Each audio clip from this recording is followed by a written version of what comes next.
Esse é o Ancapso e nós vamos falar agora sobre a matéria da revista The Economist, que saiu lá no exterior falando sobre o Lula, né? O Lula está perdendo sua influência no exterior e é impopular em casa. Parece que ele não se adaptou a um mundo que mudou, né? E isso é uma coisa que eles acertaram em cheio nesse diagnóstico. O Lula, de fato, é um cara que ficou parado no tempo. É o pior tipo de velho. É o velho que das ideias velhas, né? Ele não conseguiu perceber a mudança do mundo, continua tentando uma abordagem que já era falha no passado, mas que hoje em dia está simplesmente obsoleta, completamente falha, né? Enfim, agora, esse pessoal aqui da The Economist também erraram algumas coisas, tá? Por exemplo, eles dizem que o Lula foi a Moscou e foi à China porque queria estreitar laços e fazer mediar a paz e não sei o que lá, e a gente sabe que não foi isso. O Lula foi à Rússia e foi à China porque ele quer dicas de como conseguir contornar a internet, controlar a internet. Ele acha que o Putin controla a internet na Rússia, ele acha que o Xi Jinping controla a internet na China, e daí ele foi lá para aprender como é que faz para controlar a internet com esses amiguinhos dele, e vai ficar decepcionado porque nenhum dos dois consegue controlar coisa nenhuma, a internet é muito mais forte que governos.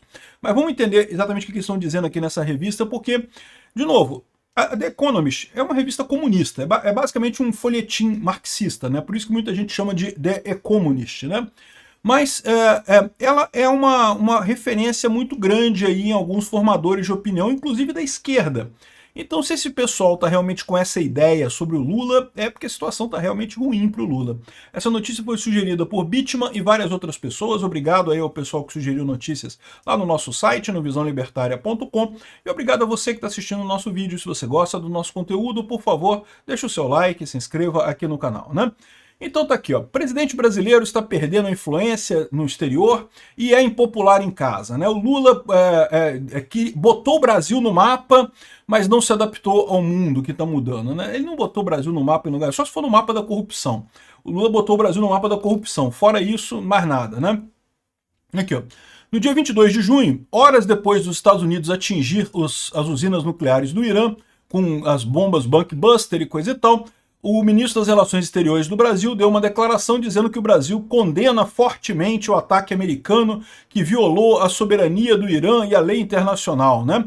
E esse tipo de mensagem é uma mensagem totalmente absurda, eu mencionei isso nos meus vídeos, né? Vocês sabem, eu faço vídeos lá no canal Mundo em Revolução diariamente sobre a situação na Ucrânia, a situação de Israel, e cobri essa questão do ataque americano lá nos negócios de fabricação de bomba atômica do Irã, né, nos bunkers de fabricação de bomba atômica do Irã. E um absurdo o Brasil se posicionar dessa forma, mas a verdade é a seguinte, ele não está muito desalinhado de outros países, principalmente países árabes, tá? O Brasil não deveria estar alinhado ao mundo árabe, meu entendimento é esse, mas aparentemente está. É verdade que todos esses países criticaram Israel, né, e os Estados Unidos por esse ataque ao Irã, mas ninguém fez nada assim de efetivamente sério, de condenação muito aberta, porque a verdade é que todo mundo no mundo árabe ficou satisfeito com a eliminação do poderio nuclear do Irã. Aliás, todo mundo no mundo inteiro. Só o Lula que não gostou disso. E por que o Lula não gostou disso? Porque o Lula, por mais que vocês pintem ele como esquerdista e coisa e tal, ele é dessa turminha nacionalista que quer bomba atômica aqui no Brasil, né? Ele acha que é direito dos países terem bomba atômica, o que é uma idiotice no final das contas, mas ele acha isso, né? Enfim. E a amizade do Brasil com o Irã deve continuar no dia 6 de julho, agora, dia 6 e 7 de julho, aqui no Rio de Janeiro vai ter o encontro dos BRICS. Então ele está lembrando aqui o negócio do encontro dos BRICS. Olha que coisa interessante que ele fala aqui, né? Um grupo de 11 economias emergentes, incluem Brasil, China, Rússia, África do Sul, e vai fazer o seu encontro anual lá no Rio de Janeiro. O Irã, que se tornou um membro dos BRICS em 2014, é esperado que mande uma delegação, ou seja, não vem o Ayatollah, não vem ninguém muito alto lá do governo, até porque deve estar todo mundo com a fralda suja, né? Todo mundo precisando limpar as cuecas, coisa e tal, mas vão mandar uma delegação aqui para o Rio, né? O clube atualmente é comandado pelo Brasil, o próprio Lula é o presidente do BRICS nesse momento. Originalmente, a ideia do BRICS é que ser um membro dos BRICS tornaria o Brasil mais relevante na política mundial, né? Só que o Brasil está cada vez mais hostil ao Ocidente.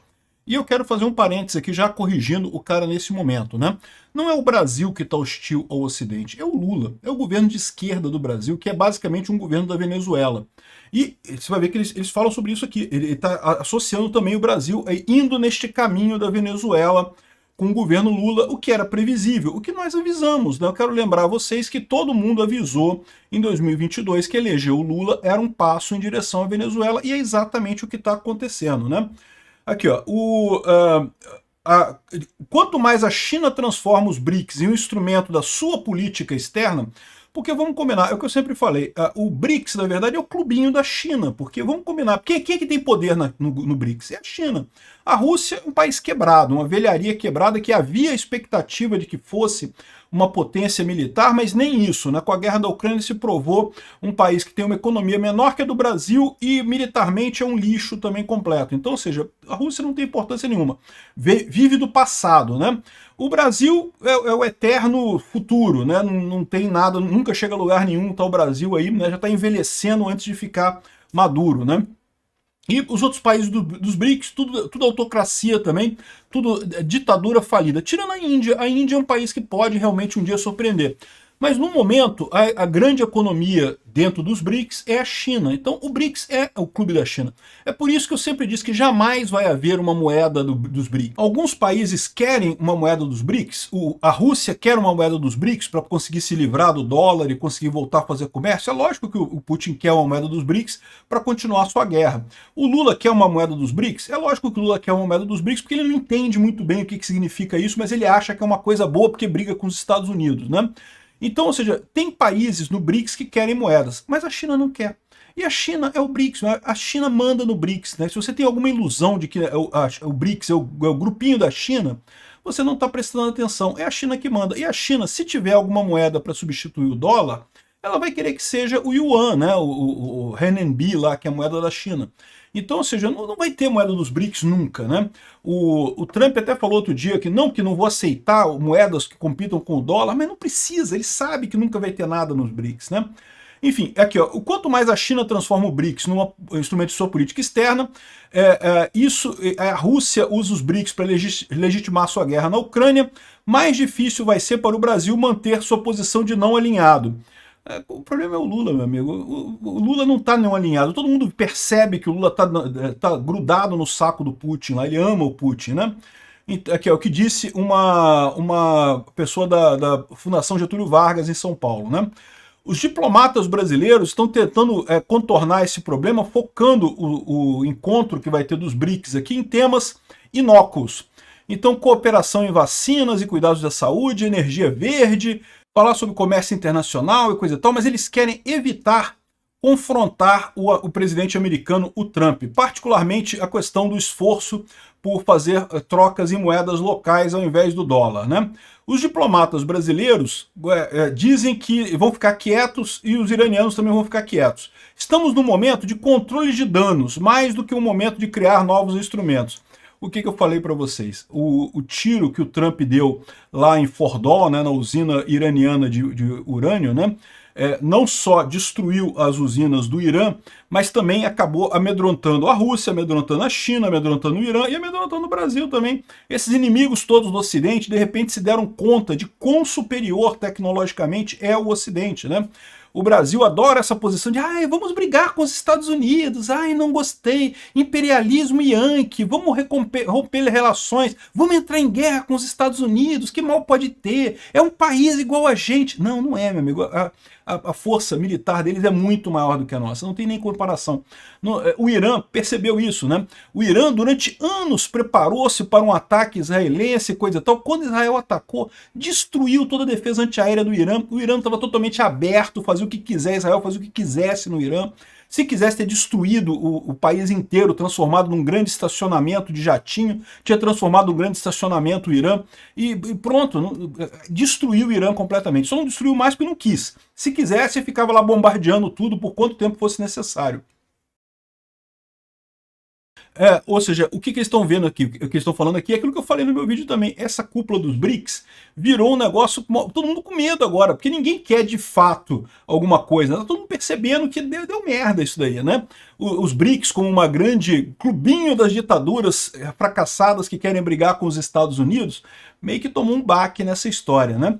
E no final das contas aqui, ó, o papel do Brasil no coração de um expandido e mais autoritário BRICS está ficando cada vez mais incoerente em sua política. É isso que eu falo, aí que começa a minha crítica ao artigo aqui.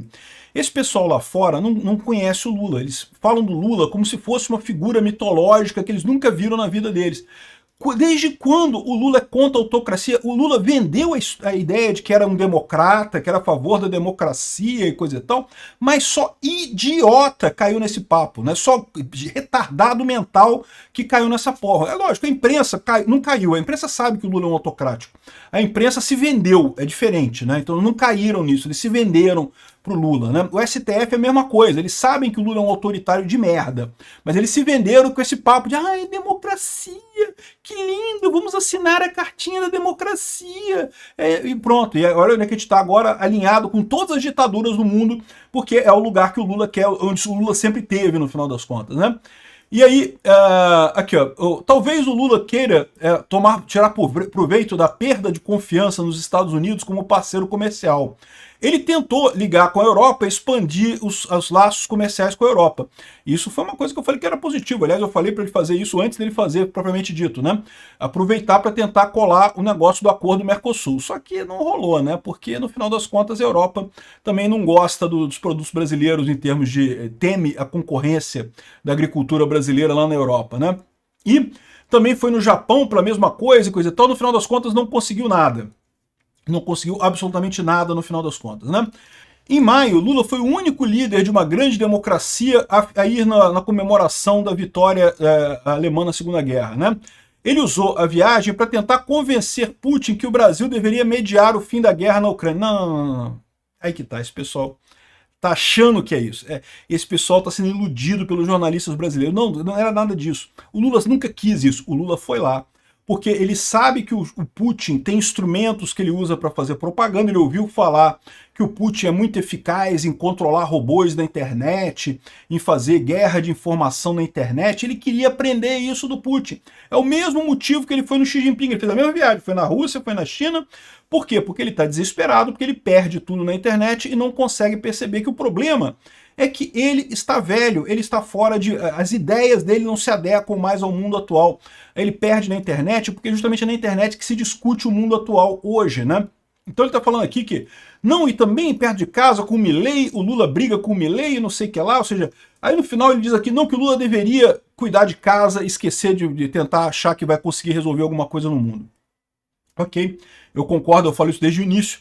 O Lula, nessa terceira presidência dele, tentou realmente fazer alguma coisa significativa, mas tomou tanta bordoada logo de início, porque ele estava errado em todos os temas, a favor dos terroristas na faixa de Gaza, a favor da Rússia, a favor do Maduro, a favor do Ortega. Cara, o Lula não dá uma dentro, amigo, só erra. Só faz merda, cara. Aliás, em tudo, né? Na economia, na política externa, na tributação, o Lula só faz merda. É realmente impressionante a capacidade de errar desse sujeito, né? E aí ele fala que o Lula deveria abandonar os esforços de geopolítica e concentrar em casa para ver se ganha popularidade em casa. Esse pessoal não sabe o que está acontecendo, cara. Não, bicho, o Lula nunca teve problema. Ele foi lá para fora porque ele queria copiar os robôs do Putin, queria copiar a censura do Xi Jinping. Ele não foi para fazer nada de geopolítica, o Lula já percebeu que não tem essa capacidade. Ele foi para copiar ditadores, ele quer aprender a ser um ditador aqui no Brasil, e ele vai tentar até 2026 fazer isso com a ajuda do STF, está tornando o Brasil uma Venezuela, uma nova Colômbia, né? Vamos esperar, ver o que vai acontecer. Eu acho que eles não vão conseguir, mas vamos ver.